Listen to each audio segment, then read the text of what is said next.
যতগুলা সূরা আছে 100 কয়টা সূরা আছে? 14টি। 114টি সূরার মধ্যে সবচাইতে ছোট সূরা হলো সূরা কাউসার, আর সবচাইতে বড় সূরা হলো সূরা বাকারা। বাকারা শব্দের অর্থ হলো গাবি, গরু। বাকারা অর্থ কি? তাহলে এই সূরার নামটা বাকারা রাখা হয়েছে কেন?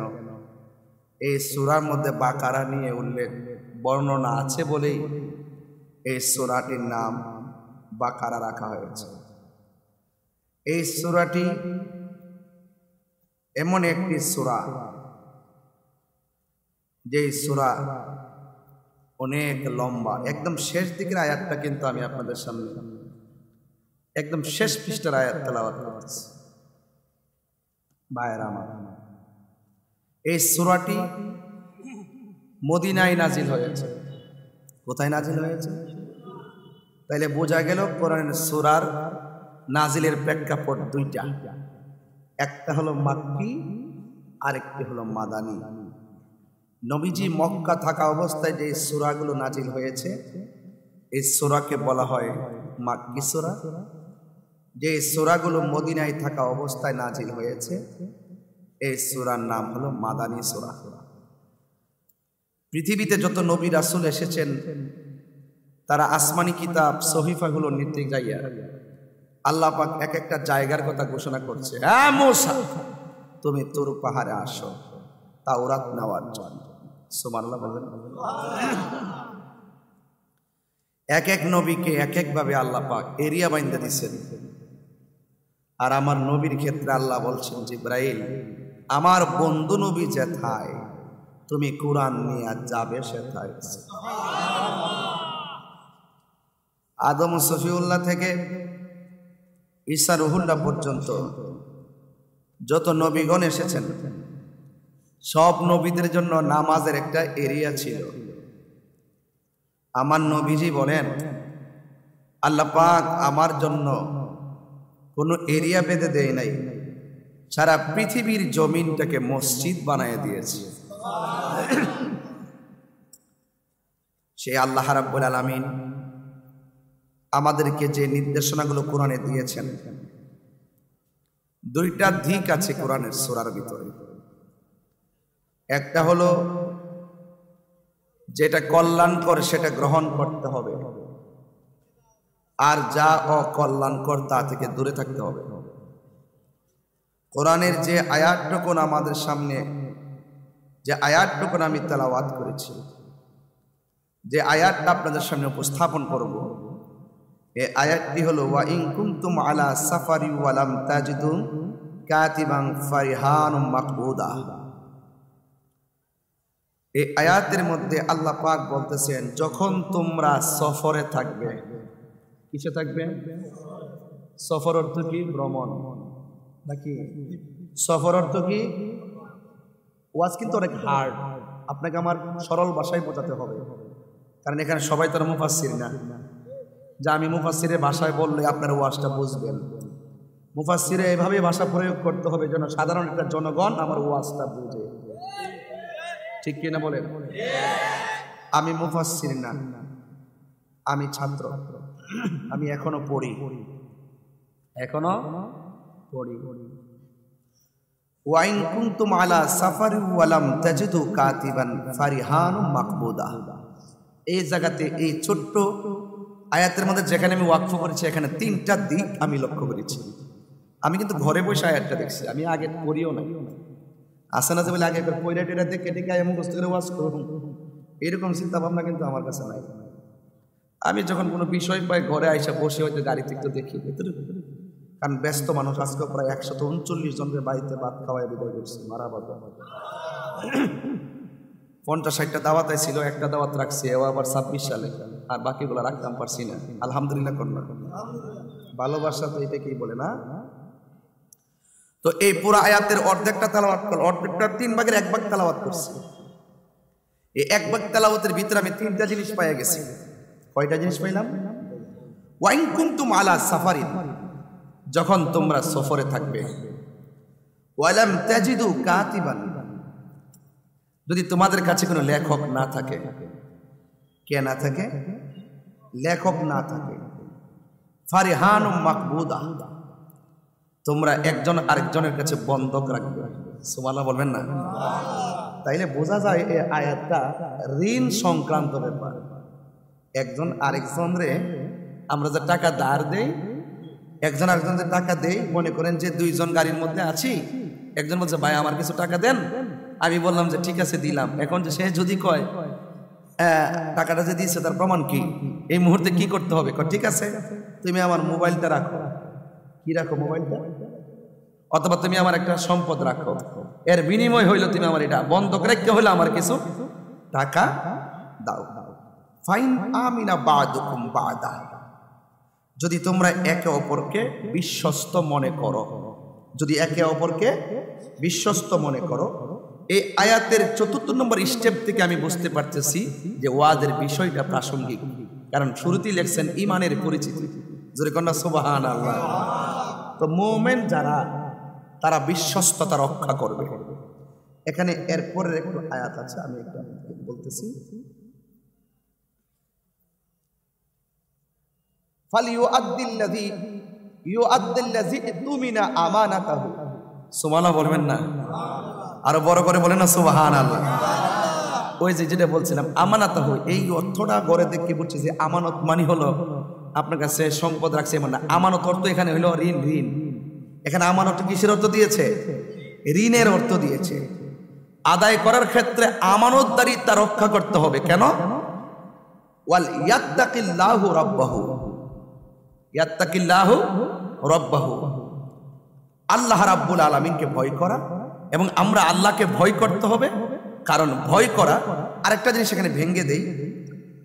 ভাঙ্গাটা হলো যে আমরা যে আমানত একজন একজনের কাছে রাখি, আপনারা জানেন যে গোটা বডিটা আছে না, আমাদের অঙ্গ প্রত্যঙ্গের মহারাজা আছে একটা। আমি আপনার কাছে আমানত রাখছি, কেউ জানে না, কেউ দেখে নাই, এটা সম্পূর্ণ আপনার বডির সাথে সম্পর্ক না, এটা আপনার অন্তরের সাথে সম্পর্ক। আর বড় করে বলে না সুবহানাল্লাহ। আমি আমার মতো করে বলতেছি, ঠিক আছে ইনশাআল্লাহ? আমি আমার মতো করে বলতেছি। তো আপনার সাথে আমার লেনদেন হয়েছে, এটা আপনার বডির সাথে সম্পর্ক না, এটা আপনার অন্তরের সাথে সম্পর্ক। কিসের সাথে সম্পর্ক? অন্তরের সাথে। তাহলে অল বডির একটা মহারাজ আছে, এই মহারাজার নাম হলো কলব। মহারাজার নাম কি?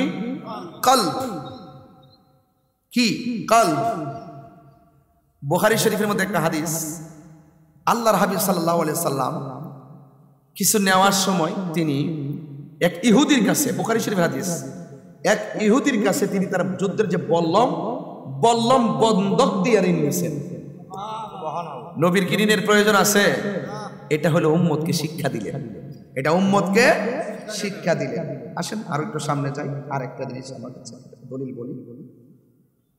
যুবক ভাইরা আমার, আরেকটা হাদিস আমি একটু কোট করেছি, রাসূল পাক সাল্লাল্লাহু আলাইহি ওয়াসাল্লামের হাদিসটা। বলা হয়েছে আলা, সাবধান।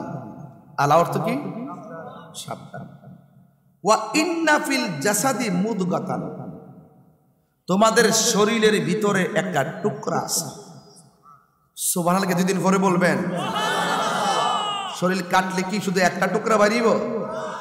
কিন্তু এখানে স্পেশাল ভাবে বলতেছেন তোমাদের শরীরের ভিতরে একটা টুকরা আছে। বলতেছেন ইজা সলাহাত সলাহা, যখন ইজা সলাহাত, যখন ওই টুকরাটা শুদ্ধ থাকবে, ওই টুকরাটা ভালো থাকবে, সলাহাল জাসাদু কুল্লুহু, তখন তোমার বডির মধ্যে যতটা অংশ আছে সব ভালো থাকবে। পরিষ্কার? এই পর্যন্ত পরিষ্কার তো? তাহলে ঋণের সম্পর্ক কি বডির সাথে না হৃদয়ের সাথে? আমি একজনকে টাকা দিলাম, লেনদেন করলাম, দলিল টলিল তো বড় কথা নয়, সবচাইতে বড় কথা হলো বিশ্বস্ততা। এই জন্য আল্লাহ পাক রব্বুল আলামিন বলেছেন, যদি কেউ বিশ্বাসঘাতকতা করে ফা ইন্নাহু আসিমুন কলবুহু, সে যদি ওই কলবের সঙ্গে প্রতারণা করে, নিজেকে যদি গুনার দিকে দাবিত করে, মনে রেখো, তুমি যেভাবে লেনদেন করা হয়েছে, তুমি যেইভাবে প্রতারণা করেছো, যদি তুমি বিশ্বস্ততা রক্ষা করো কিংবা তুমি ভঙ্গ করো, কি পৃথিবীর কেউ জানে না? একজন জানে। ওয়াল্লাহু আলিমুম ওয়াল্লাহু বিমা তা'মালুনা আলিম। আল্লাহ পাক রব্বুল আলামিন তোমাদের যা কর্ম আছে সব সম্পর্কে অবগত আছে। তাইলে বোঝা গেল বাঁচার কোনো রাস্তা নাই। আমি আরো দেখলে আরো ভালো বলতে পারতাম, যতটুকু পারি ততটুকু বলতেছি। আসে আল্লাহর হাবিব বলেন, আলা সাবধান, ওয়া ইন্না ফিল জাসাদি মুদগাতান, নিশ্চয়ই মানুষের বডির ভিতরে একটা টুকরা আছে, গোশতের টুকরা আছে।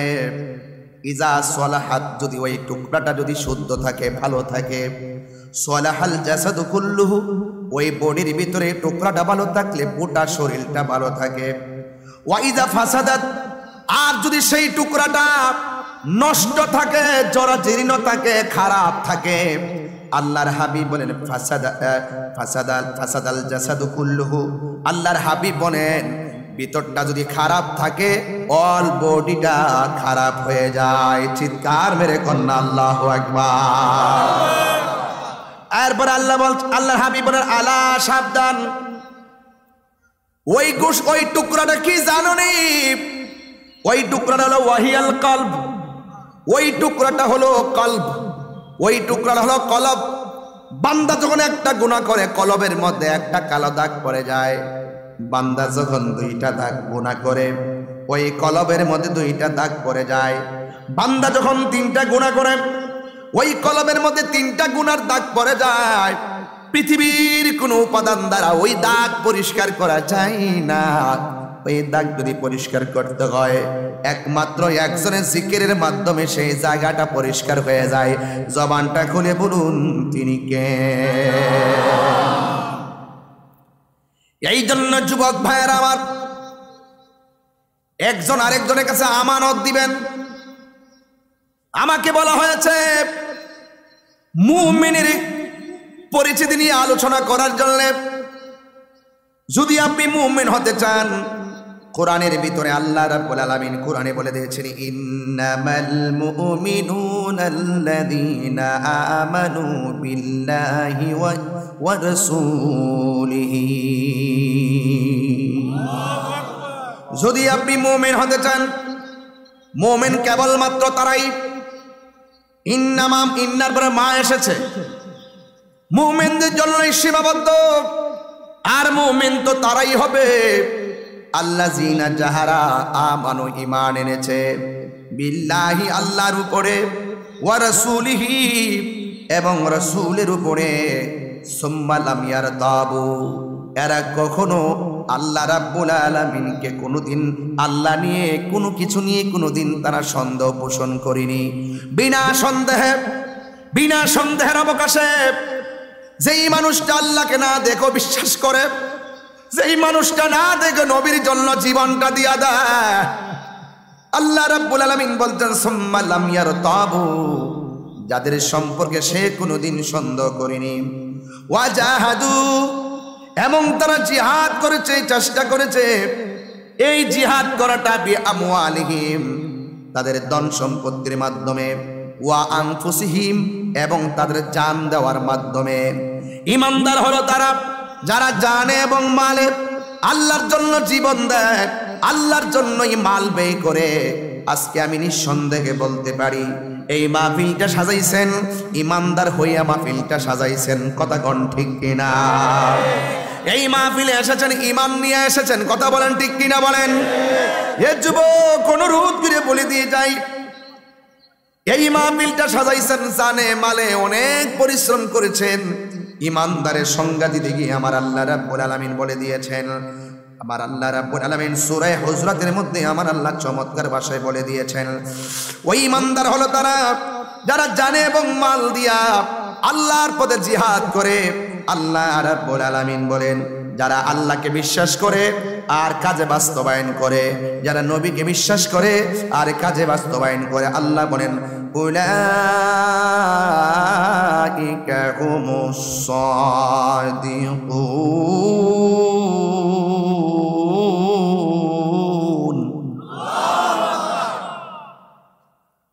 যারা আল্লাহকে বিশ্বাস করে আল্লাহ বলে তারাই সত্যবাদী, সুবহানাল্লাহ বলবেন না? এরাই হলো সত্যনিষ্ঠ, যার কথার সাথে কাজের মিল আছে, কথা বলেন ঠিক কি না? এমন অনেক মানুষ আছে মুসলমানের ঘরে জন্মগ্রহণ করার পরেও বেঈমান, কথা বলেন ঠিক কি না? ইমানদার হওয়া বড় ভাগ্যের ব্যাপার, ইমানদার হওয়া বড় সৌভাগ্যের ব্যাপার। যুবক ভাইয়েরা আমার, এই জন্য আল্লাহ রাব্বুল আলামিন বলেন উলাইকা হুমুস সাদিকুন, যারা জানমাল দিয়ে আল্লাহর পথে জিহাদ করে তারাই হলো একমাত্র আল্লাহর কাছে প্রিয় ভাজন। এই জন্য যুবক ভাইয়েরা আমার, আপনাদের খেদমতে আমি ইমানদারি কিছু গুণাবলী বলে দিয়ে যাব। এখন আমাকে বলেছেন ইমানের পরিচিতি কি? ইমানের পরিচিতি হলো ঈমান মানে বিশ্বাস, ঈমান মানে হলো জবানে যা বলবেন হৃদয়ে তাই রাখতে হবে, কথা বলেন ঠিক কি না? আমানতু বিল্লাহ,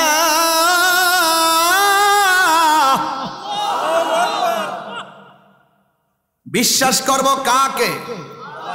আরো জোরে বলেন কাকে? আল্লাহ বলা হয়েছে আমরা আল্লাহকে বিশ্বাস করি, ফেরেশতাদেরকে বিশ্বাস করি, তাকদীরকে বিশ্বাস করি, আখিরাতকে বিশ্বাস করি, ফেরেশতাদেরকে বিশ্বাস করি, নবী রাসূলদেরকে বিশ্বাস করি। এই বিশ্বাস করার নামই হলো ঈমান, কথা বলেন ঠিক কি না? আর ঈমানদার কাকে বলে? আমার রাসূল বলছেন قال النبي صلى الله تعالى عليه وسلم لا يؤمن أحدكم حتى أكون أحب إليه من والده وولده والناس أجمعين। আল্লাহ রাব্বুল আলামিন কোরআনে বলে দিয়েছেন, হাদিস শরীফের মধ্যে নবী বলতেছেন ঈমানদার সেই ব্যক্তি যেই ব্যক্তি মায়ের চাইতে আমি নবীকে বেশি ভালোবাসবে, সন্তানের চাইতে বেশি ভালোবাসবে, ওয়ান্নাসি আজমাইন সকল মানুষের চাইতে আমি নবীকে ভালোবাসবে। আর আমি নবীর ভালোবাসা যার অন্তরে থাকবে না সে কোনোদিন ঈমানদার হতে পারবে না। কেমন আমার নবী, আপনার নবী বলে দিয়েছেন আলা আলা ঈমান আলিমাল্লাহ মুহাব্বাত আলা, যার অন্তরে আমি নবীর মহব্বত নাই তার ঈমান নাই। আল্লাহরে সবাই মানে, আল্লাহরে সবাই চিনে, আল্লাহরে সবাই ডাকে, হিন্দুরাও ডাকে, খ্রিস্টানেও ডাকে, বৌদ্ধরাও ডাকে, এরপরও তারা কেন আল্লাহর রহমত থেকে দূরে?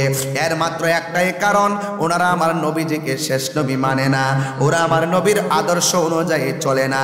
আল্লাহ রাব্বুল আলামিন যুগে যুগে যেই নবী রাসূল দুনিয়াতে পাঠিয়েছেন ওই উম্মত সেই নবীকে মানা হলো ফরজ। এই জামানায় রাসূল এসেছেন, এই রাসূলকে সবাই মানা হলো ফরজ। এই জন্য অন্য ধর্মের মানুষগুলা মানে না, এই জন্য তারা ঈমানদার হতে পারে নাই। এই জন্য আল্লাহ বলছেন ইন্নামাল মুমিনুনা আল্লাযীনা আমানু বিল্লাহি ওয়া রাসূলিহি। শুধু আল্লাহ মানার নাম নবী মানা নয়, নবী মানলেই আল্লাহ মানা হয়।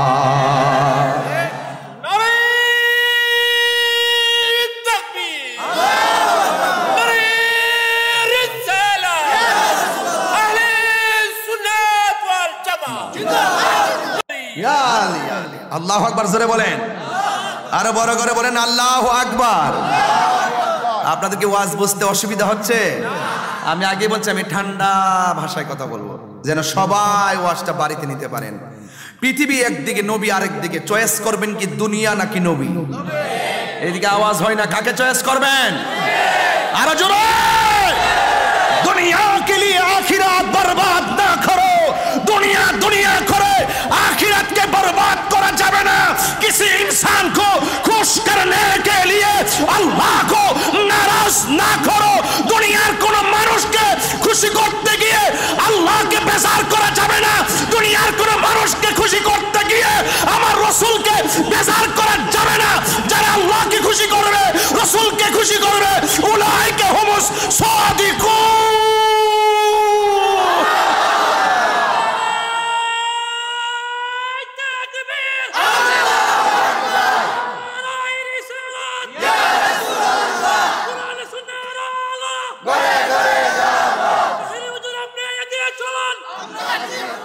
সুতানবাসীর পক্ষ থেকে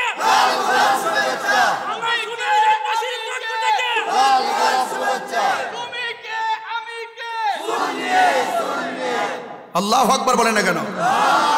আরো বড় করে আল্লাহু আকবার। কষ্ট হচ্ছে আপনাদের?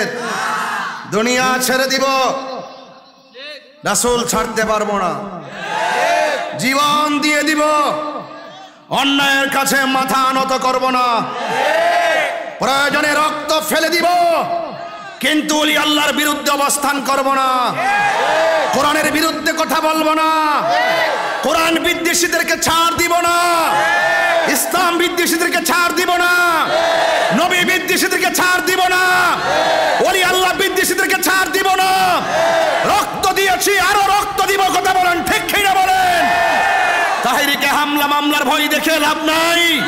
এখানে ঈমানের পরিচিতির প্রশ্ন এসেছে। এই দুনিয়া তুচ্ছ, মুস্তাফার মহব্বত আমাদের কাছে সবার শ্রেষ্ঠ, সবার শ্রেষ্ঠ, সবার শ্রেষ্ঠ। ঠিক কিনা বলো? আমার যুবক ভাইয়েরা, বাঁচলে বাঁচার ডোন্ট লাভ, বেয়াদবি করবো না। এখানে ঈমানে আলোচনা চলতেছে, তামসা জুড়াচ্ছ, সাবধান। আমার সামনে কথা বলতো সাবধান। নবী পাকের আলোচনা হলে পৃথিবীর সব বলে যেতে হবে, মোস্তফার সবুজ গম্বুজের দিকে তাকাতে হবে।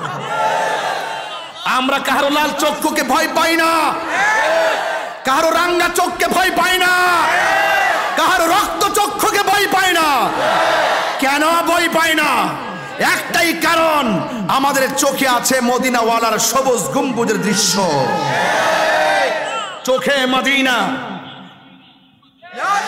হৃদয়ে মদিনা, খেয়ালে মদিনা, ধ্যানে মদিনা, শয়নে মদিনা, স্বপনে মদিনা। ঠিক কিনা বলেন? এটাই হলো ঈমানের আলোচনা। বিষয় দিয়েছেন গরম, আমি ঠান্ডা থাকার কোনো রাস্তা নাই। একদম বলুন, বেহেশত যা আছে সত্য না মিথ্যা? বেহেশত যা আছে সত্য না মিথ্যা? দেখছেন? এটার নাম ঈমান। কাদের মধ্যে ফেরেশতা আছে না নাই? বিশ্বাস করেন তো? জীবনে দেখছেন? ওজন লাগছে, লেখে জানে কোরকরানি আওয়াজ হইছে, দেখেননি? এটার নাম ঈমান। এটার নাম কি? আল্লাহ বলছে আন-নাবিয়্যু আউলা বিল মুমিনিনা মিন আনফুসিহিম। নবী ঈমানদারের জানের চাইতে আরো নিকটে হাজির ও নাজির। না দেখলেও বিশ্বাস করতে হবে, এটার নামই হলো ঈমান। কথা, এটার নামই ঈমান। যারা মুনাফিক তারা বলে দলিল দাও, প্রমাণ দাও। সব কথার প্রমাণ লাগানে রে বাবা। মেরাজে যাওয়ার পরে 27 বছর কাটাই নিছে গা, কি খাওয়াইছে, কোন জায়গায় রাখছে, হিসাব দাও। সব জায়গায় প্র্যাকটিক্যাল খুঁজছো না। কিছু কিছু জিনিস আছে রুহানি, কিছু কিছু জিনিস আছে মারেফত, কিছু কিছু বিষয় আছে রহমত, কিছু কিছু বিষয় আছে কুদরত।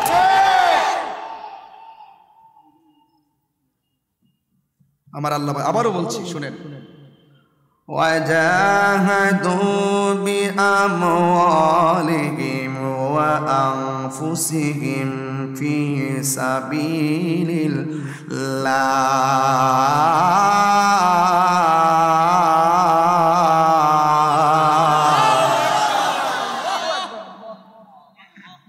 মাল দিয়ে জিহাদ করতে হবে। তাইলে বোঝা গেল ওয়াজ মাহফিলে, এই মাহফিলটা করতে তো সংগ্রাম হয়েছে। কথা কোন ঠিক কিনা? এটা একটা জিহাদ। হককে কায়েম করতে যাইয়া জিহাদ করা, হককে কায়েম করতে যাইয়া সাধনা করা, হককে কায়েম করতে যাইয়া প্রচেষ্টা করার নামই হলো জিহাদ। এই জিহাদে আমরা অংশগ্রহণ করতে চাই কি চাই না? আর জোরে বলুন, চাই কি চাই না? কেমন ভাবে চাইতে হবে? হযরত সাদ ইবনে মুআজ রাদিয়াল্লাহু তাআলা আনহুর আম্মা যুদ্ধের ময়দানে সাদকে দেখার জন্য যখন গেল, যায়া দেখতেছে সাদে, তিনি শুনেছেন, তার মা শুনেছেন অসংখ্য মানুষ যুদ্ধের ময়দানে শহীদ হয়ে গেছে। শহীদ হওয়ার কথা শুনলে মা, যদি এই মাহফিলে অনেক ছেলেরা আসছে, যদি কোনো মা শুনে সুতাং মাহফিলে একটা লোক মারা গেছে, ওই মায়ের টেনশন কি বাড়বে না কমবে? তখন মা দৌড়াইয়া মাহফিলে আসতে পারে, আমার পোলা তো শাহজি বাজার সুতাং মাহফিলে গিয়েছে। ঠিক এইভাবে সাদ ইবনে মুআযের আম্মা দৌড়াইয়া চলে গেছে।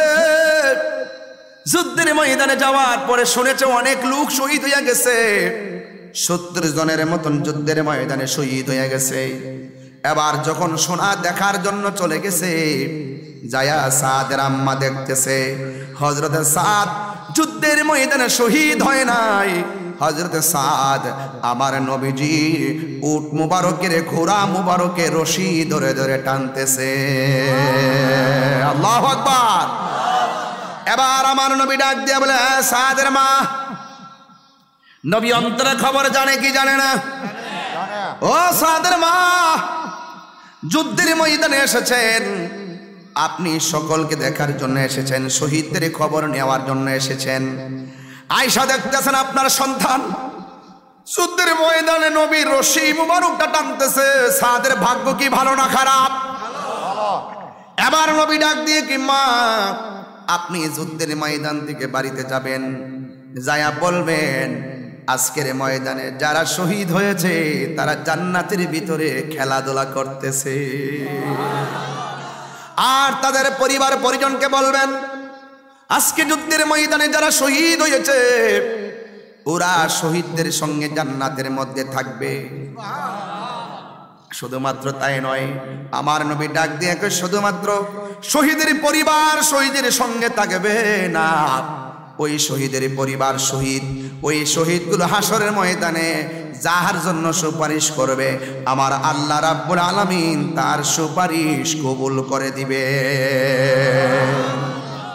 এই জন্য আল্লাহ বলছেন, ওয়া জাহাদু বিআমওয়ালিহিম ওয়া আনফুসিহিম। ঈমানদাররা হলো নবীর জানেও ভালোবাসবে, মালেও ভালোবাসবে। কথা কোন ঠিক কি না?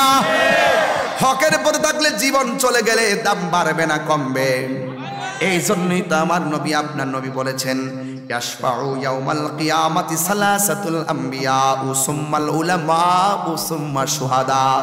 হাশরের ময়দানে 3 কিসিমের মানুষ আল্লাহর দরবারে সুপারিশ করবে। 1 নম্বর হলো নবী রাসূলগণ, 2 নম্বর হলো শহীদগণ, 3 নম্বর হলো আলেমগণ। তার মানে হলো ইমানদাররা মরণের ভয় করে না, ইমানদাররা হক কথা কোনোদিন গোপন রাখে না, ইমানদাররা সত্যের জন্য লড়াই করতে প্রস্তুত আছে না নাই? আর তাদের ব্যাপারে আমার আল্লাহ রাব্বুল আলামিন বলেছেন, উলাইকা হুমুস সাদিকুন। আর এরাই হলো সত্যনিষ্ঠ।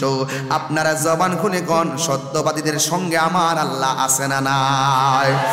এই জন্য আল্লাহ বলছেন, কুনু মা'আস সাদিকিন, তোমরা সত্যবাদীর সঙ্গে হয়ে যাও। সত্যবাদী হলেন আল্লাহর ওলিগণ, এদের সঙ্গে হয়ে যাও। এই জন্য যুবক ভাইরা, আল্লাহ রাব্বুল আলামিনের হাবিব সাল্লাল্লাহু আলাইহি ওয়াসাল্লাম হাদিস শরীফের ভিতরে মুমিনের 7টা গুণ সম্পর্কে আলোচনা করেছেন। আল্লাহু আকবার কোন না কেন? কয়টা গুণের কথা বলেছেন? এখন ইমানদার হইতে গেলে 7টা গুণ লাগবে। বাংলাদেশের মধ্যে অনেক চাকরি আছে, ওই চাকরি করতে গেলে একটা যোগ্যতা উল্লেখ করে দেওয়া হয়। আল্লাহ রাব্বুল আলামিন হাবিব বলেছেন, ইমানদার হতে গেলে তোমাকেও কয়েকটা গুণ অর্জন করা লাগবে। কি গুণ অর্জন করা লাগবে? আল্লাহর কোরআন দিয়ে আল্লাহ বলতেছেন 2টা কোয়ালিটি অর্জন করা লাগবে। 2টা কোয়ালিটি যদি অর্জন করতে না পারো তাইলে তুমি ক্ষতিগ্রস্ত হয়ে যাবে। আমার আল্লাহ বলতেছেন, ইন্নাল ইনসানা লাফি খুসর, নিশ্চয়ই মানুষ ক্ষতিগ্রস্ত।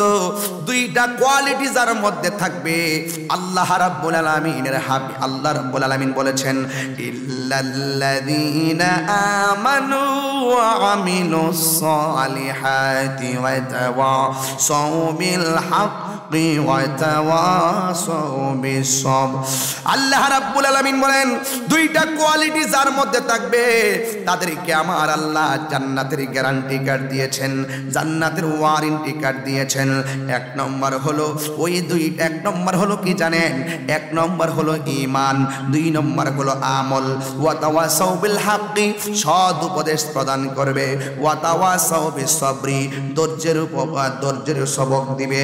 এই কোয়ালিটিগুলো যার মধ্যে থাকবে আল্লাহ রাব্বুল আলামিন বলেন হাসরের ময়দান তার জন্য সহজ হয়ে যাবে, কবর তার জন্য সহজ হয়ে যাবে, মিজানের পাল্লা তার জন্য শহীদ হয়ে যাবে। এই জন্য যুবক আমার আল্লাহকে ভয় করতে হবে। ও যুবক, আল্লাহকে ভয় করতে হবে। আল্লাহকে যারা ভয় করে তারা কোনোদিন নবীকে কষ্ট দিয়ে কথা বলে না। এই জন্যই তো রাবিয়া বসরি তিনি আল্লাহকে এমন ভয় করতেন জানেন রে বাবা, এমন ভয় করতেন।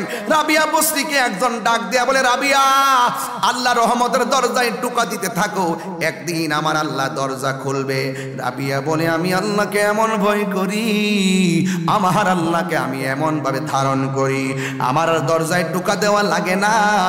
আমার আল্লাহ আমার জন্য 24 ঘন্টা রহমতের দরজা এমনি খুলে রাখেন। আরো বড় করে বলেন আল্লাহু আকবার। এই জিনিসগুলো বুঝতে গেলে ঈমান তাজা করা লাগবে। রাবিয়া বসরি খানা কাবার দিকে রওনা দিয়েছে। 2-3টা কদম দেয় আর নামাজ পড়ে, 2-3টা কদম দেয় আর নামাজ পড়ে। হঠাৎ করে দেখতেছেন কাবা ঘর রাবিয়া বসরির সামনে চলে এসেছে। রাবিয়া বসরি বলে, কাবা তুমি তো অনেক দূর, তুমি কেন আমার সামনে চলে এসেছো? কাবা ডাক দিয়া বলে, আমি আসি নাই, আমাকে আমার আল্লাহ হুকুম করেছে আপনার সামনে আসার জন্য। রাবিয়া বসরি কাবারে ডাক দিয়ে, কাবারে এতদিন দুইটা দলিল পড়েছি কিন্তু বাস্তবে বুঝি নাই। এতদিন আমি পড়েছি কোন বান্দা বান্দি যদি আল্লাহর দিকে হেঁটে হেঁটে যায় আল্লাহ রহমত তার দিকে দৌড়াইয়া দৌড়াইয়া আসে। আমি হেঁটে হেঁটে আল্লাহ রহমতের দিকে যাচ্ছি, আমার আল্লাহ দৌড়াইয়া কাবা ঘর আমার সামনে পাঠাইয়া দিয়েছে। এটার নাম হলো ঈমান, এটার নাম তাকওয়া। এই জন্য যাদের অন্তরে আল্লাহর ভয় আছে, সবচাইতে বড় কথা হলো বিশ্বাস, দলিল পরের কথা। সবচাইতে বড় কথা হলো নীতি, সবচাইতে বড় কথা হলো আদর্শ, সবচাইতে বড় কথা হলো আমানতদারিতা। কথা বলেন ঠিক কিনা? এই জন্য যুবক ইমানদার হতে গেলে আল্লাহ রাব্বুল আলামিন বলে দিয়েছেন, আমার আল্লাহ রাব্বুল আলামিন কোরআনের মধ্যে বলে দিয়েছেন, ওয়াবাশশিরিল্লাযীনা আমানু ওয়া আমিলুস সালিহাতি আন্না লাহুম জান্নাতিন তাজরি মিন তাহতিহাল আনহার। আল্লাহ রাব্বুল আলামিন বলেন জান্নাতের শুভ সংবাদ তাদের জন্য যারা ইমানদার। কথা কোন ঠিক কিনা? হাসরের ময়দানে ইমানদারের চেহারা হবে ওয়াতাবিয়াদ্দু বুজুহু ওয়া তাসওয়াদ্দু বুজুহ। এই হাসরের ময়দানে ইমানদারের চেহারা হবে আলোকিত আর বেঈমানদের চেহারা হবে কালো। এই জন্য তাফসীরের মধ্যে এসেছে ইমানদারের চেহারা, কাহারও চেহারা কালো হবে, কাহারও চেহারা হবে সুন্দর। তাফসীরের মধ্যে এসেছে ওয়াতাবিয়াদ্দু বুজুহুন, যাদের চেহারাটা আলোকিত হবে এরা হলো আহলুস সুন্নাত ওয়াল জামাআহ। আল্লাহু আকবার জোরে কোন। এই জন্য যুবক ওয়াতাসওয়াদ্দু বুজু, আর যার চেহারাটা কালো হবে এরা হবে শয়তানের পথ অবলম্বনকারী। এই জন্য আল্লাহ রাব্বুল আলামিন কোরআনের মধ্যে বলে দিয়েছেন, আল্লাযীনা আমানু বিল্লাহি ওয়া রাসূলিহি, আল্লাহ এবং তার রাসূলকে মনে প্রাণে ভালোবাসার নামই হলো ঈমানদার। কথা কোন ঠিক কিনা? বুঝবো আমি বলছিলাম ঈমানের পরিচয়। হায় রে হায় রে হায় রে সুতাং বাবা, কবরে যারা পড়ে আছে জিগাও না ঈমান কি জিনিস। ওরা বলবে, ও তাহিরি রে ঈমান ছাড়া কবরে কোনো উপায় নাই। ও তাহিরি রে কবরে নবী ছাড়া কোনো উপায় নাই। এই জন্য আমার নবী, আপনার নবী রাহমাতুল লিল আলামিন বলেন ঈমানদার হতে গেলে 7টা গুণ অর্জন করা লাগবে। 1 নম্বর গুণ হলো যারা নামাজটারে আন্তরিকভাবে বিনীতভাবে আদায় করে। 1 নম্বর হলো ঈমানের দাবি। যদি আপনি আল্লাহকে মানেন, নবীকে মানেন, তাইলে ঈমানের চাওয়া হলো আপনি যেন 5 ওয়াক্ত নামাজ পড়েন। আবার নামাজটা শুধুমাত্র দেখান না নামাজ পড়লে হবে না। যদি দেখান না নামাজ পড়েন, এই ব্যাপারে আমার আল্লাহ কোরআনে বলেছেন, আমিলাতুন নাসিবাতুন তাসলা নারান হামিয়া, গাট্টি গাট্টি পরিমাণ আমল কইরা দুজকের মধ্যে যাবে যদি তার প্রথম শর্ত ওভারটেক করে। এখন বললেন তাহিরি হুজুর প্রথম শর্তটা কি? প্রথম শর্তটা কি? এক নম্বর শর্ত আল্লাহ লাগাইয়া দিলেন, আমি আল্লাহকে যদি পাইতে চাও, কুল ইন কুনতুম তুহিব্বুনাল্লাহ ফাত্তাবিউনি ইউহিব্বুকুমুল্লাহ ওয়া ইয়াগফির লাকুম যুনুবাকুম ওয়াল্লাহু গফুরুর রহিম। এক নম্বর হলো পৃথিবীর মানুষ, তোমরা যদি আমি আল্লাহকে পাইতে চাও তাইলে আমার বন্ধু নবীরে ভালোবাসো। নবীরে ভালোবাসলে আমি আল্লাহ তোমাদেরকে ভালোবাসবো। কি যে একটা ভালোবাসাবাসির খেলা, কি যে একটা প্রেম প্রীতির খেলা, কি যে একটা রসের রসিকের খেলা, কি যে একটা ভাবের খেলা। এই জন্যই তো আমার আল্লাহ বলতেছেন, আমি আমার আল্লাহ রাব্বুল আলামিন কোরআনের মধ্যে বলে দিয়েছেন, তোমরা যদি আমার নবীকে ভালোবাসো আমি আল্লাহ তোমাদেরকে ভালোবাসবো। শুন শুন শুন, আমি আল্লাহরে তোরা ভালোবাসবি নামাজের দ্বারা, আর আমি আল্লাহ তোদেরকে ভালোবাসবো তোদের গুনাহগুলা ক্ষমা করে দিয়া। আরে হাত তুলে কোন আল্লাহু আকবার। এই নামাজ আমরা চাই কি চাই না? তাইলে আমরা প্রথম মানলাম কারে?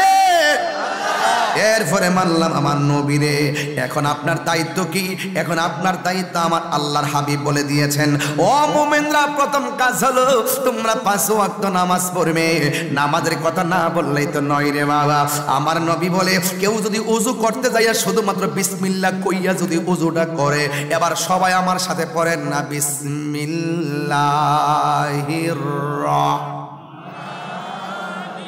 একদম একদম সবাই সবাই বিসমিল্লাহির রহমানির রহিম।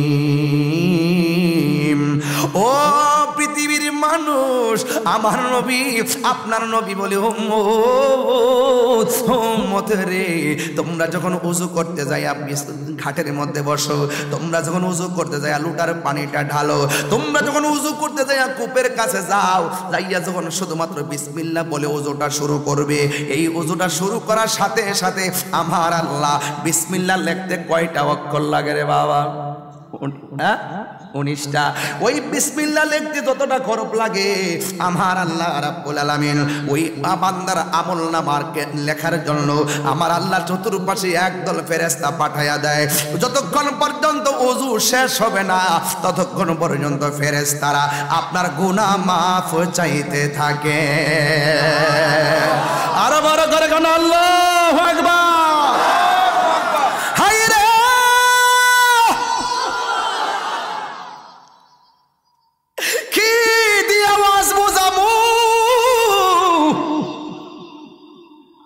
আমার নবী বলে উম্মত, এক নম্বর হলো নামাজের জন্য আন্তরিক হতে হবে। শুধুমাত্র নামাজ পড়লে চলবে না, বিনয়ী হতে হবে। নামাজের নিয়ত বান্দা ডাইনে বামে চাইলে চলতো না, মোবাইল টিপলে চলবে না। এমন একটা বিনয়ী হতে হবে নরে যেন তুমি আমার আল্লাহরে দেখতেছ। যদি তুমি আল্লাহরে দেখতে না পারো এই কথা বিশ্বাস করবা স্বয়ং আল্লাহ আমারে দেখতেছে। আল্লাহু আকবার। এই জন্য যুবক ভাইরা আমার নবী বলে উম্মত, তোমরা যখন ওযু করতে যায় বিসমিল্লাহ পড়বা, ফেরেশতারা তোমাদের গুনাহ মাপ চাইবো। এরপরে শুধুমাত্র তাই নয়, ওযু করতে যায় প্রথম কি মুখে পানি দেয় না নাকে পানি দেয়? হাতে। এই যে পোলাপানগুলো আছে না, সন্ধ্যাবেলা পোলাপানগুলো, এইগুলো মাহফিলে আসা ডিস্টার্ব। আচ্ছা আর একবার ওইটা দিকে আমি রাত্রি 3টা বাজে, এমন আছে 3টা বাজলে দেখি যে আপনারা ঠাস করে উঠে যান আধা ঘন্টা পরে 1 ঘন্টা পরে, মাত্র কেবল রাত্র শুরু হয়েছে। মারহাবা জোরে কর না কেন? আমি কি বলছি, আমি ওয়াজটাকে সহজ করে নিব যেন বিষয়ের সাথে আমার ওয়াজটা প্রাসঙ্গিক সবার মেমোরিতে ঢুকে, এবং যেন আজকের এখন থেকে যেন একটা ঈমানি চেতনা জাগ্রত হয়। সকাল থেকে যেন মানুষগুলো নবীর মহব্বত নিয়ে মসজিদে চলে যায়। আল্লাহু আকবার বলেন না কেন? আর জোরে ইয়া রাসূলুল্লাহ বলেন। আমার যুবক ভাইরা আর 10, 15, 20 মিনিট দিব। এই সময়টাই এমন ভাবে কাজে লাগাবেন, মাইকটা ধরলাম প্রায় ঘন্টা খানেক হয়ে গেল, টের পাই নাই। কিন্তু যেহেতু আমার অনেক দূরে যেতে হবে, তাই আমি 8টায় মাইক ধরার কথা। মাহফিল কমিটিদের সঙ্গে ভালোবাসা আছে বলে একটু বিবেচনা করে আসলাম 9টার কাছাকাছি। এরপর 10টা বেজে গেছে। আর বেশি লম্বা করে আপনাদেরকে আমি কষ্ট দিব না রে বাবা। এখন আপনারা বলেন, বিসমিল্লাহ কইরা ওযু শুরু করলে বরকত দেওয়ার মালিক কে? এরপরে আমার নবী বলেন, উযুটা সুন্দর করে করবা, বিনয়ের সাথে উযু করবা, ইখলাসের সাথে উযু করবা। যখন তুমি বিসমিল্লাহ কইরা উযুটা করবেন, উযু করার সময় প্রথম হাত ধোয়া লাগে। অনেক পোলাপান উযু করতে যায় আর তাড়াহুড়া করে। জীবনেও তাড়াহুড়া করবেন না, কারণ উযুর ভিতরে আসল খেলা। জোরে কন্যা সুবহানাল্লাহ। আত-তুহুরু শাতরুল ঈমান, পবিত্রতাই হলো ঈমানের অর্ধেক। সুবহানাল্লাহ কোটা গেলে গা। নামাজ তো আছেই, সারা দিন পবিত্র থাকবেন। পবিত্র থাকলে আমার আল্লাহর রহমত আপনার উপরে থাকবে। যারা পবিত্র থাকে না, তাদেরকে জমিনে লানত দেয়, ফেরেশতারা লানত দেয়। এই জন্য বন্ধু, ও বন্ধু রে, বন্ধু, কি দিয়া ওয়াজ বোঝামো রে বাবা। আমার নবী বলে, যারা হাতটা ধইব, জীবনে চলার পথে যতটা হাত দিয়া গুনাহ করছে, আমার আল্লাহ উযুর পানির সাথে হাতের গুনাহগুলো মাটিতে জড়ায়া ফালায় দেয়। এরপরে যারা গড়গড়া করে কুলি করব, বন্ধু রে, বন্ধু রে, ও বন্ধু, যারা মুখ গড়গড়া করে কুলি করবে, আমার নবী আপনার নবী বলে, বিনয়ের সাথে তোমরা ওযু করবা, আন্তরিকতার সাথে ওযু করবা, ইখলাসের সাথে ওযু করবা। যারা ওই মুখের মধ্যে পানি দিবে, ওই মুখের মধ্যে কুলি কইরা যে পানিটা ফেলবে, ওই মুখের কুলি করার পানির সাথে আমার আল্লাহ জবানের সব গুনাহগুলো মাটির মধ্যে ফেলে দেয়। এরপরে কি কই, যারা মুখটা দৌত করে আব্বু, ওই চোখ দিয়ে যেই গুনাহ করেছে, চোখের গুনাহগুলো উযুর পানির সঙ্গে মাটির মধ্যে ফালাইয়া দেয়। এরপরে বান্দা যখন উযু করতে করতে শেষ কইরা ফালায়, নবী আমার ডাকে, উম্মত, উম্মত, উম্মত রে। কই উযুর পানি শেষ, উযু কইরা শেষ হয়ে গেছে। যেই ব্যক্তি উযু শেষ হওয়ার পর শ্বাস লাস্টের শরীর থেকে যেই পানির ফুটাটা পড়ে রে বাবা, ওই পানির ফুটার সাথে আমার আল্লাহ জীবনের গুনাহগুলো মাটিতে ফালায়া দেয়। এখানে শুধু সীমাবদ্ধ না, আল্লাহ কয় আবাশিরিল্লাযিনা আমানু ওয়া আমিলুস সালিহাতি। আল্লাহ কয় যারা ঈমানদার এবং নেক আমল করে, আর যারা ঈমানদার নেক আমল করার মানুষে যারা ওযু করে, আমার নবী আপনার নবী বলেন, যারা ওযুটা শেষ করে আসমানের দিকে তাকাইব, সুবহানাল্লাহ কয় না রে, আর জোরে কন্যা সুবহানাল্লাহ। যারা ওযুটা শেষ কইরা রে বাজান, দিন বুঝি না, রাত বুঝি না, ফজর বুঝি না, খালি মাথাটা উড়াইয়া আসমানে ওঠাইয়া শুধুমাত্র কালিমায়ে শাহাদাত পড়বে। আমার নবী আপনার নবী বলেন, যেই ব্যক্তিরা ওযু কইরা আসমানের দিকে তাকাইয়া কালিমায়ে শাহাদাত পড়বে, আমার আল্লাহর হাবিব বলেন, আমার আল্লাহ রাব্বুল আলামিন তার জন্য 8টা জান্নাতের দরজা খুলে দেয়। শুধুমাত্র তাই নয়, আমার আল্লাহ তার জন্য আসমানে 7টা দরজা খুলে দেয়। জান্নাতের যেই দরজাগুলা খুলে দেয়, সে যেই দরজা দিয়া ইচ্ছা ওই দরজা দিয়াই জান্নাতের মধ্যে যাইতে পারবে। এই জন্য আমি বলছিলাম, নামাজের আগেই বড় প্রেমের খেলা। জোরে কন্যা সুবহানাল্লাহ কেন? আরে বড় করে কর আল্লাহু আকবার। নামাজের আগেই তো প্রেমের খেলা। উযু হলো নামাজের চাবি, নামাজ হলো বেহেশতের চাবি। নবী হল আর বেহেশত হইল নবীর মহব্বতের নাম। কথা কনা ঠিক কিনা? আল্লাহ ঈমান আলিম আল্লাহ মুহাব্বত আল্লাহ, নবীর মুহাব্বত ছাড়া বেহেশতে যাইতে পারবা না। এই জন্য আমার নবী বলেন, 1 নম্বর নামাজ পড়া লাগবে। এখন নবী প্রথম যাকাতের কথা না বইলা নামাজের কথা কেন বললেন? হজের কথা না বইলা কেন নামাজের কথা বললেন? ও যুবক, এই নামাজের ভিতরে বান্দা যখন আল্লাহু আকবার বলে দাঁড়ায়া যায়, আমার আল্লাহ রাব্বুল আলামিন কই, বান্দারে খলাকতু বিয়াদাইয়া, আমি আল্লাহ তোরে নিজের হাত দিয়া বানাইছি। নিজের হাত দিয়ে বানাইতে যাইয়া পায়ের তলা থেকে গলা পর্যন্ত বানাইছে আমার ফেরেশতা দিয়া। এখানের মধ্যে বাজান আছে রে বাবা, কোন দিকটা আমি তো হাফেজ না, এই জন্য কইতে পারতাম না। কোন দিকটা আমি তো জানি না, এই জন্য আমার আল্লাহ রাব্বুল আলামিন পেয়ে গেছি মনে হইতেছে।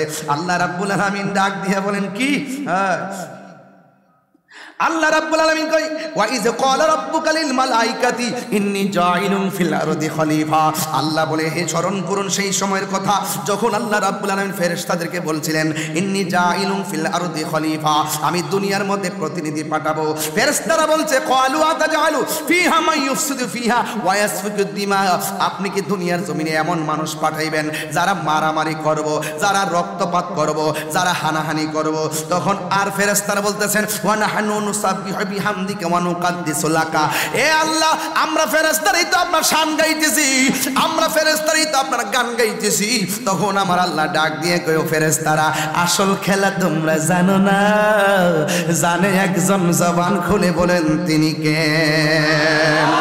কোন এমন একটা আওয়াজ দিবেন যেন কবরবাসীর আযাব আল্লাহ মাফ করে দেয়। ক্বালা ইন্নী আ'লামু মা লা তা'লামুন।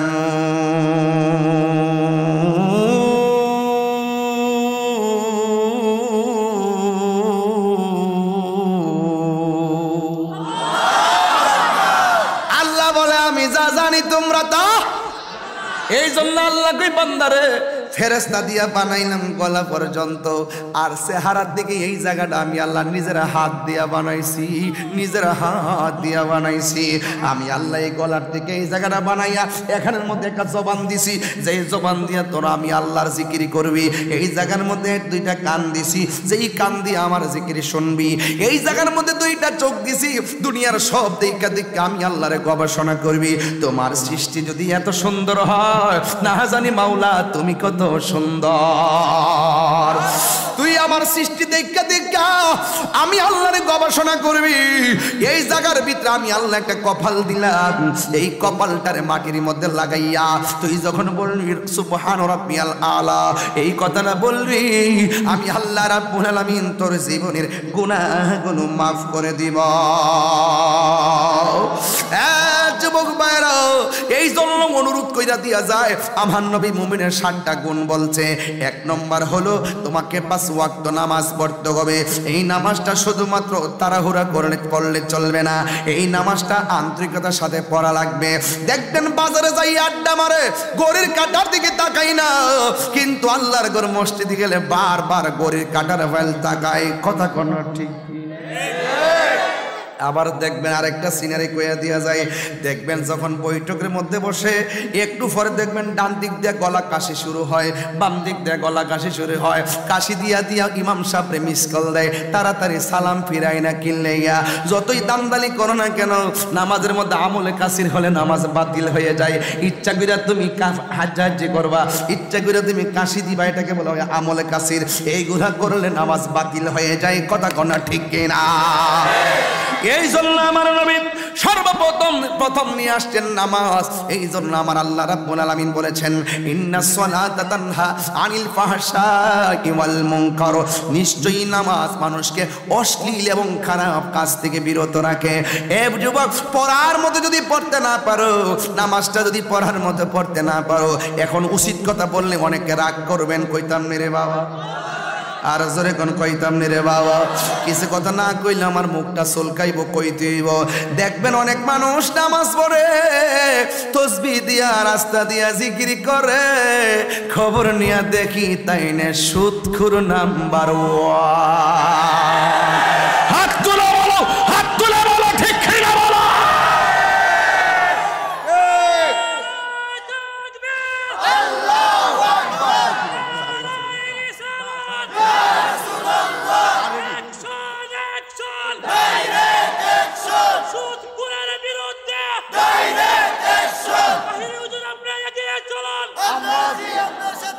আল্লাহু আকবার কোন? আর হুজুর আল্লাহু আকবার কোন? আহাল্লাল্লাহুল বাইআ ওয়া হাররামার রিবা।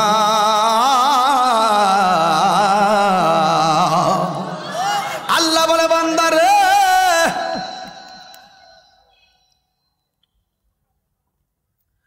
ও বান্দা, আমি আল্লাহ তোর জন্য ব্যবসা হালাল করে দিয়েছি। সুদকে হারাম করছে কে? যে ঘরের মধ্যে সুদ চলে, এই ঘরের মধ্যে শান্তি নাই।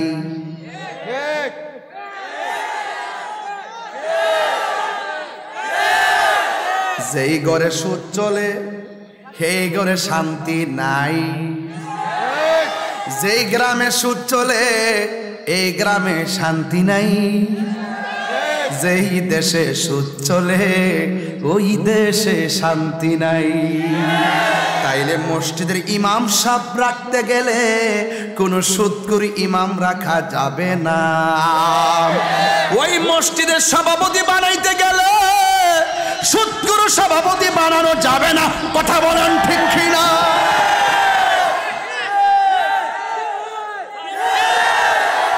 অ্যাকশন অ্যাকশন সুদখোরের বিরুদ্ধে, ঘুষখোরের বিরুদ্ধে দিয়েছি তো রক্ত, রক্তের বন্যায়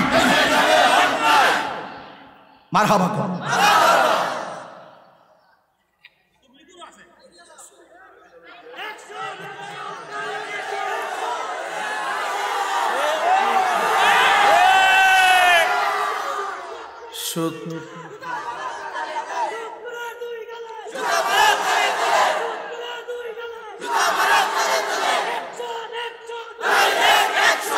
আল্লাহু আকবার কোন? সুদ কি চলবে না বন্ধ হবে? সুদ করে লাগে আমাদের সম্পর্ক সম্পর্ক এই ওয়াজ কি তাহিরির নতুন না পুরান? যদি কেউ কামে নতুন করে কইছি চলবো, 10 বছর আগের ওয়াজ দেখাই দেবো। এই তাহিরি ওই এই তাহিরি। আমি সুদ করে সালাম দিমু, আমি মাপ চাই। সুদ করে লোক আমি নাই, কারণ সুদ করে আহল কম, সুদ করে মাথা মোড়া, সুদ করে দরবার লাগা, সুদ করে ফাসাদ লাগায়। কারণ হারাম খুরের কাছে কোনোদিন ঘর নিরাপদ না, সমাজ নিরাপদ না। হাত তুলে বলুন ঠিক কি না বাবা?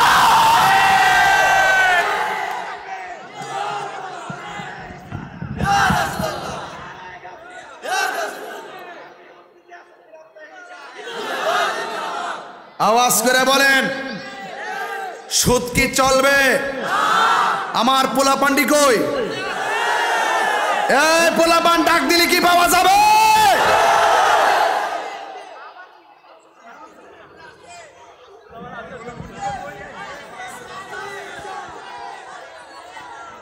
কি হবে বেঁচে থেকে? কি হবে বেঁচে থেকে? কি হবে বেঁচে থেকে? অযথা বিদ্যা শিখে যদি না করতে পারি সুদ মুক্ত সমাজটাকে। এমনি বলতে হাত তুললে ঠিক, সবার হাত উঠে নাই, সবার হাত উঠে নাই। অনেকগুলা সুদের সাথে জড়িত। তওবা করেন, তওবা করেন, তওবা করেন, তওবা করেন। আর খাবো না, আর খাবো না, আর খাবো না। ঠিক কি না বলেন? রাগ করবেন না, গুসা করবেন না। কি হবে বেঁচে থেকে? কি হবে বেঁচে থেকে? অযথা বিদ্যা শিখে যদি না করতে পারি সুদ মুক্ত সমাজটাকে। ঠিক কিনা? কি হবে আলেমে হয়ে ইমাম সাজে সমাজে যদি না হক কথা উচ্চ সুরে না বলিতে। চাকরি বই করহ যদি ছেড়ে দাওয়াই না গদি, চাকরি বই করহ যদি ছেড়ে দাওয়াই না গদি। কি হবে ধোঁকা দিয়ে আল্লাহকে? কি হবে ধোঁকা দিয়ে আল্লাহকে? কি হবে বেঁচে থেকে? কি হবে বেঁচে থেকে? অযথা বিদ্যা শিখে যদি না করতে পারি ঘুষ মুক্ত সমাজটাকে, যদি না করতে পারি মাদক মুক্ত সমাজটাকে, যদি না করতে পারি নেশা মুক্ত সমাজটাকে, যদি না করতে পারি গাঞ্জা মুক্ত সমাজটাকে। ঠিক কিনা? কি হবে আকাশ ছোঁয়া বিলাস মহল বাড়ি গাড়ি না খেয়ে কত মানুষ বরাবর দিচ্ছে বাড়ি। আজাইল আসবে যবে মাটিতে পড়ে রবে, আজাইল আসবে যবে মাটিতে পড়ে রবে। কোনো কাজে লাগবে না তোর বিল্ডিংটাকে। কি হবে বেঁচে থেকে? কি হবে বেঁচে থেকে? কি হবে বেঁচে থেকে? কি হবে বেঁচে থেকে? অযথা বিদ্যা শিখে যদি না করতে পারি শোষণবিহীন সমাজটাকে। কথা কোন ঠিক কিনা? নামাজ পড়বেন পড়ার মতো, নাইলে ফাওয়াইলুল লিল মুসাল্লিন। দলিল আসিনি ভাগলা? আসিনি, আসিনি। ওয়াজ কি বেশি খারাপ করতেছি মনে করতেছ? কোন বেড়া রাগ করবো, গুসা করবো? তাহিরির এই কথা কই লাভ নয়। সুদখোর বাইরে বাপ দাহামো আল্লাহু আকবার গড তাইলে ফাওয়াইলুল লিল মুসাল্লিন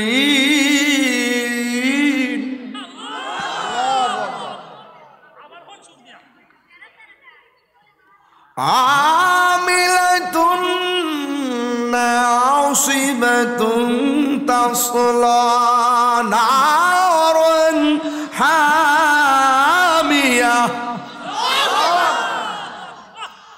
বাজান কষ্ট করে যেতে আসছে নই কিছু লইয়া যান আমি যদি কষ্ট করে আইয়ে পড়ছি কিছু দিয়া যাই ওলে দিলাম নাইলে নিলাম সুতরাং আবার 3 বছর পরে ইনশাআল্লাহ আসবো বাচ্চা থাকলে ওই ধরনের কি কয় ওই ধর কি কইছে হইছে কি কয় আমার দরব ঘরের মধ্যে কইছে আগে ভিতরে ডাইরেক্ট করবার লাগে বারবার একটা লোক আনলে এটা ভালো লাগে না ফালডায় আনেন আপনারা ফালডায় আনেন এই মারহাবা কোনা গেলে আপনি কই আসতেন কেন কিতা কইতাম ওবার কইতাম আর কি আইতাম যে কইতাম আর কি দেখছেন কি চালাক কি সেক্রেটারি বানাইছেন দেন কি চালাক মানে এখনই সবার সামনে স্বীকার করতাম যাতে পরে আর না লড়তে পারি মারহাবা কোন যাক আল্লাহ কবুল করুক আমিন কোন কষ্ট হচ্ছে আপনাদের যে লোকটা উঠবে এটারে ধরবেন আজকে উড়াউড়ি নাই সবাই দরুদ শরীফ পড়েন আল্লাহুম্মা সাল্লি আলা মাদ আল্লাহুম্মা সাল্লি দিনা মুহাম্মদ নাবি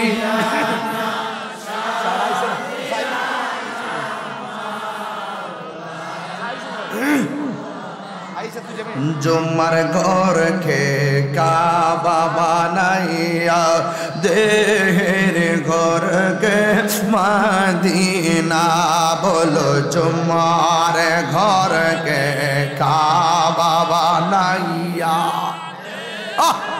ঘর কে মদিনা আইরে যাই নামাজ বি সাইলে দেখবা ওই যে সোনার মদিনা আল্লাহ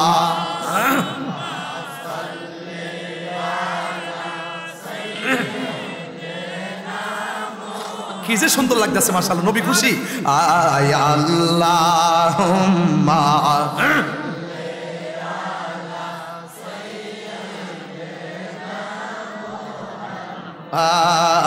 আদনাবি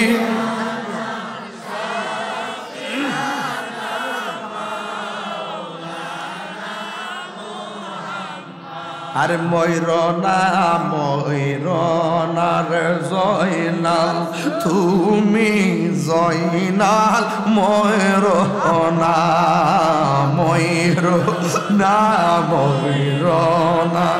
জয়নাল তুমি জয়নাল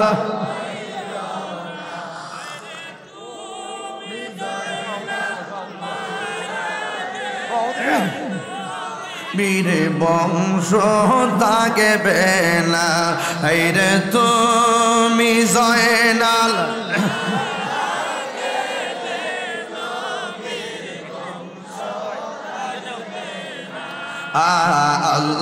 আল্লাহুম্মা সাল্লি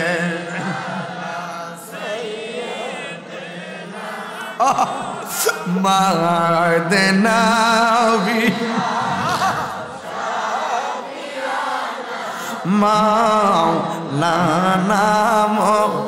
এ কান্দায়ো না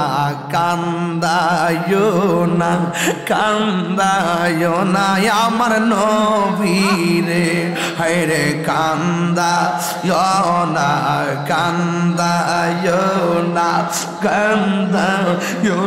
আমার নবীরে হায়রে নবীরে কান্দায়লা কাদবা ওই না হাসরে বলো নবীরে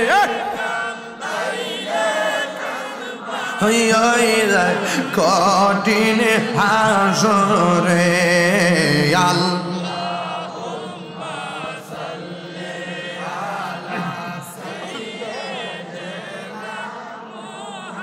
মাদনা ভিয়েনা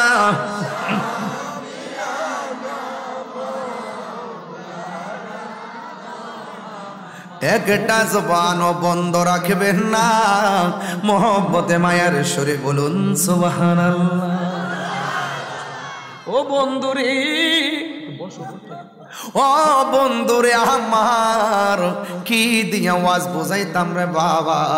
আমি বলছিলাম নামাজের কথা, নামাজের ভিতরে এমপির সালাম দিলে নামাজ বাতিল, নামাজের ভিতরে মন্ত্রীর সালাম দিলে নামাজ বাতিল। কেন? আমার নবী সর্বপ্রথম 9টা গুণের মধ্যে প্রথম নামাজ টানছে শূন্য যান। ও বন্ধুরে কেন নবী যাকাতের কথা বলে নাই? কেন নবী নামাজের কথা বললেন? এর কারণ হলো নামাজের ভিতরে এমপির সালাম দিলে নামাজ বাতিল, মন্ত্রীর সালাম দিলে নামাজ বাতিল, ওসির সালাম দিলে নামাজ বাতিল। আমি আপনি এমন নবীর প্রতি ঈমান আনছি যেই নবীর সালাম না দিলে নামাজ বাতিল হইয়া যায়। যেই নামাজে নবী নাই রে সেই নামাজ কেউ পড়ো না রে।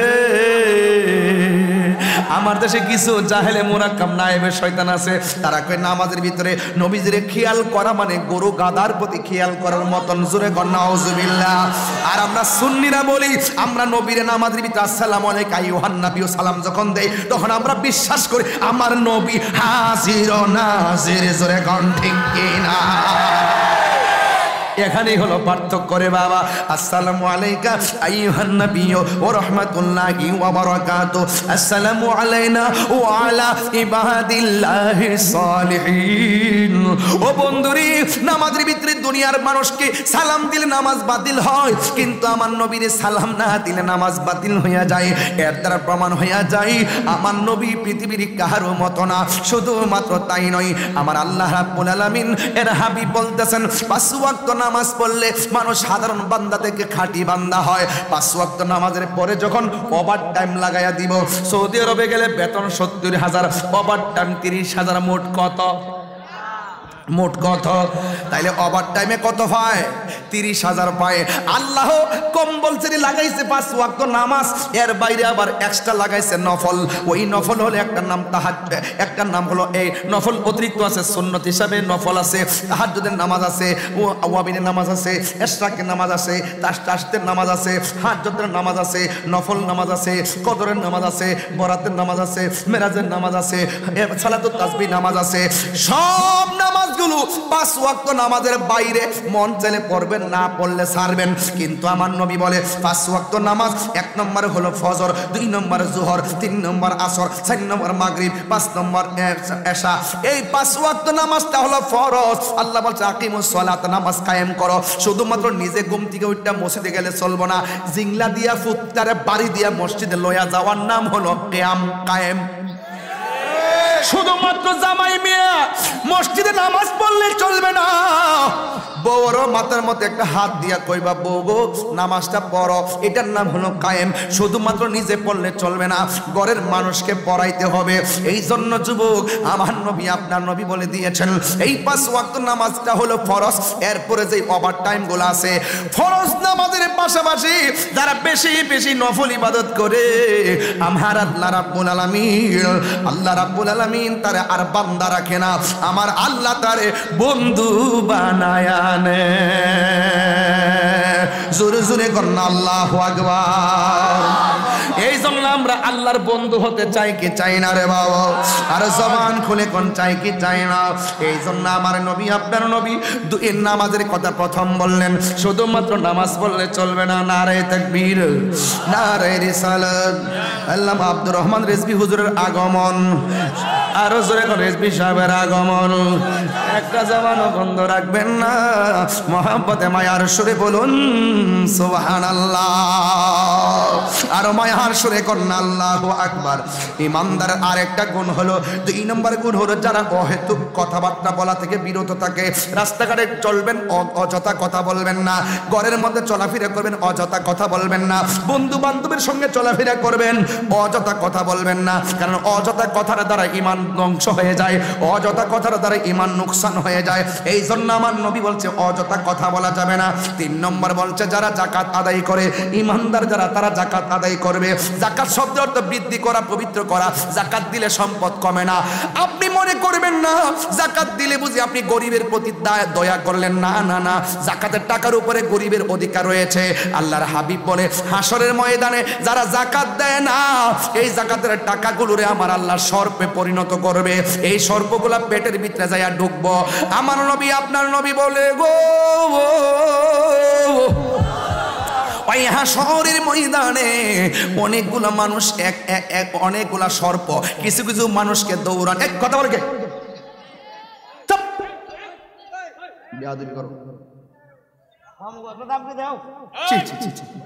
আল্লাহু আকবার বলেন। এটা সাধারণ কোনো বিষয় না। আমার কাজটা শেষ করে দিতেছি, কথা বলতেছি। যাকাত ধরতে হলে পবিত্র করা, বৃদ্ধি করা। অনেকে মনে করে গরিব, আমি যাকাতের টাকা দিলাম মানে কি গরিবরে দয়া করছি। বাট্টারি কথা বলবেন না। আপনার সম্পদের উপরে গরিবের অধিকার। আপনি যাকাত দিলে আপনি হাসরের মাঠের বাস খাবার থেকে বাঁচবেন। কথা কোন ঠিক কিনা কোন? মাইক দিয়ে ঘোষণা করে যাকাতের কাপড় দিব। যদি সত্যিকার অর্থে যদি দানবীর হয়, আপনি রাতের অন্ধকারে হযরত উমরের মতন বাড়ি বাড়ি যাইয়া যাকাতের টাকাগুলো দিয়ে দেন। কথা কোন ঠিক কিনা কোন?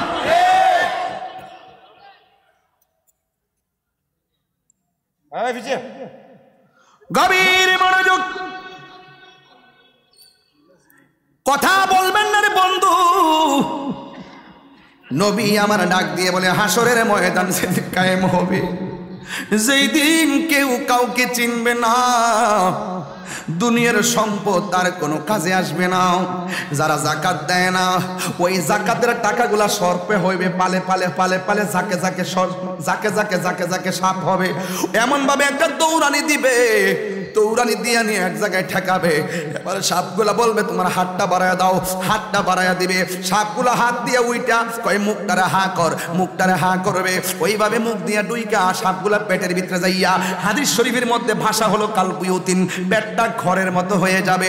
এই সাপ এমন ভাবে ধ্বংসন করবে, এই সাপের ধ্বংসনের কারণে ওই লোকটা এমন কান্না করবে জাহান্নামীরা পর্যন্ত সহ্য করতে পারবে না।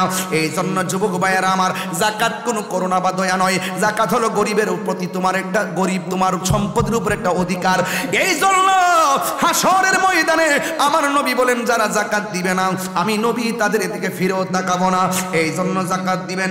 এরপরে 5 নম্বর হলো যারা আমানত রক্ষা করে, যারা আমানত রক্ষা করে। আল্লাহ রাব্বুল আলামিন বলেন ইন্নাল্লাহা ইয়া'মুরুকুম আন তুআদ্দুল আমানাতি ইলা আহলিহা। আল্লাহ নিশ্চয়ই তোমাদেরকে আদেশ দিচ্ছেন আমানত সমূহ তার হকদারের কাছে পৌঁছায় দেওয়া।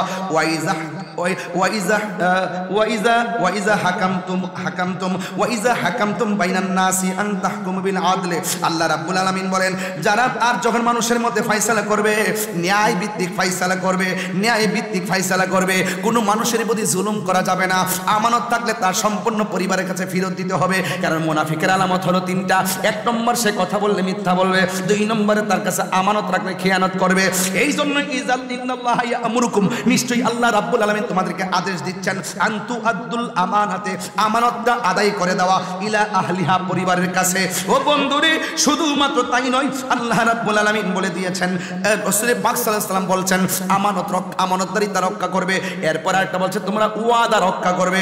ওয়াদা রক্ষার ব্যাপারে আমার আল্লাহ বলছেন ওয়া আউফু বিল আহদি ইন্নাল আহদা কানা মাসউলা। আল্লাহ পাক রব্বুল আলামিন বলছেন আর তোমরা অঙ্গীকার পূর্ণ মাসউলা, নিশ্চয়ই অঙ্গীকার সম্পর্কে হাসরের মাঠে জিজ্ঞাসা করা হবে। চিৎকার মেরে কি আল্লাহু আকবার বলা যাবে না? এ যুবকের দল, কি দিয়ে ওয়াজ বুঝাইতাম।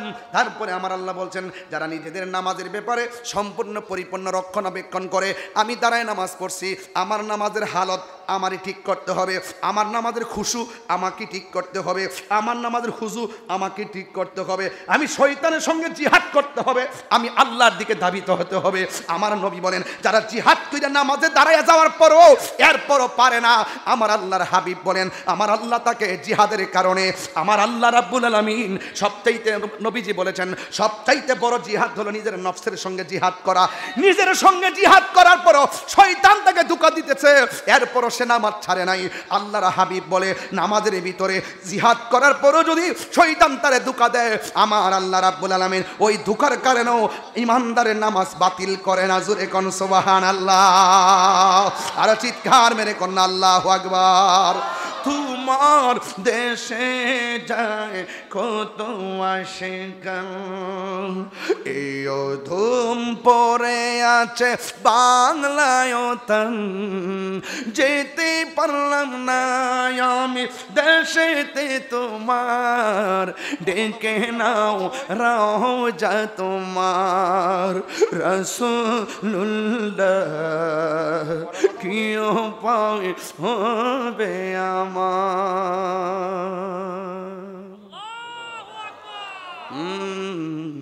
কি দিয়ে আওয়াজ বুঝাইতাম। এই কথাগুলো কিন্তু আমরা পাইছি দুনিয়াতে আল্লাহর ওলিদের মাধ্যমে। আজকে সমাজের ভিতরে একদল মানুষ ওলি আল্লাহর মাজার বাংলার লেগে পাগল হয়ে গেছিল গা, শুধুমাত্র কয়েকটা পাগল গুলাবসার মাজারে শিকল লিয়া খারুইছে, ওই বাঙ্গুইনার দলগুলো ফলাই গেছে গা। এখনো কয়া দিয়া যায় সুতাঙের জমিনে বেডা হইলে ফতে গাজী আয়, বেডা হইলে নাসিরউদ্দিন সিপাশালা আয়। আর একটা মাজারে যদি আক্রমণ করা হয়, বাংলার সুন্নি জনতা ঘরে বসে থাকবে না, আগুন জ্বলবে, আগুন, লড়াই হবে, সংগ্রাম হবে, জিহাদ হবে। আল্লাহর ওলির মাজারকে সুরক্ষা করতে প্রয়োজনে শাহজালালের উত্তরসূরিরা জীবন দিবে। কথা বলেন ঠিক কিনা?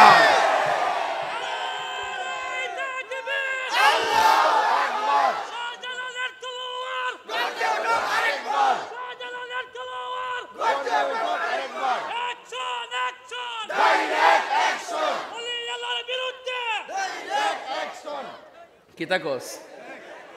ওলি আল্লাহর বিরুদ্ধে না, ওলি আল্লাহর শত্রুদের বিরুদ্ধে। কথা কোন ঠিক কিনা? তুমি কে আমি কে? আসসালামু আলাইকুম ওয়া রাহমাতুল্লাহি ওয়া বারাকাতুহু। সবাই আদবের সাথে বসে হুজুর এসেছেন, আলোচনা শুনবেন।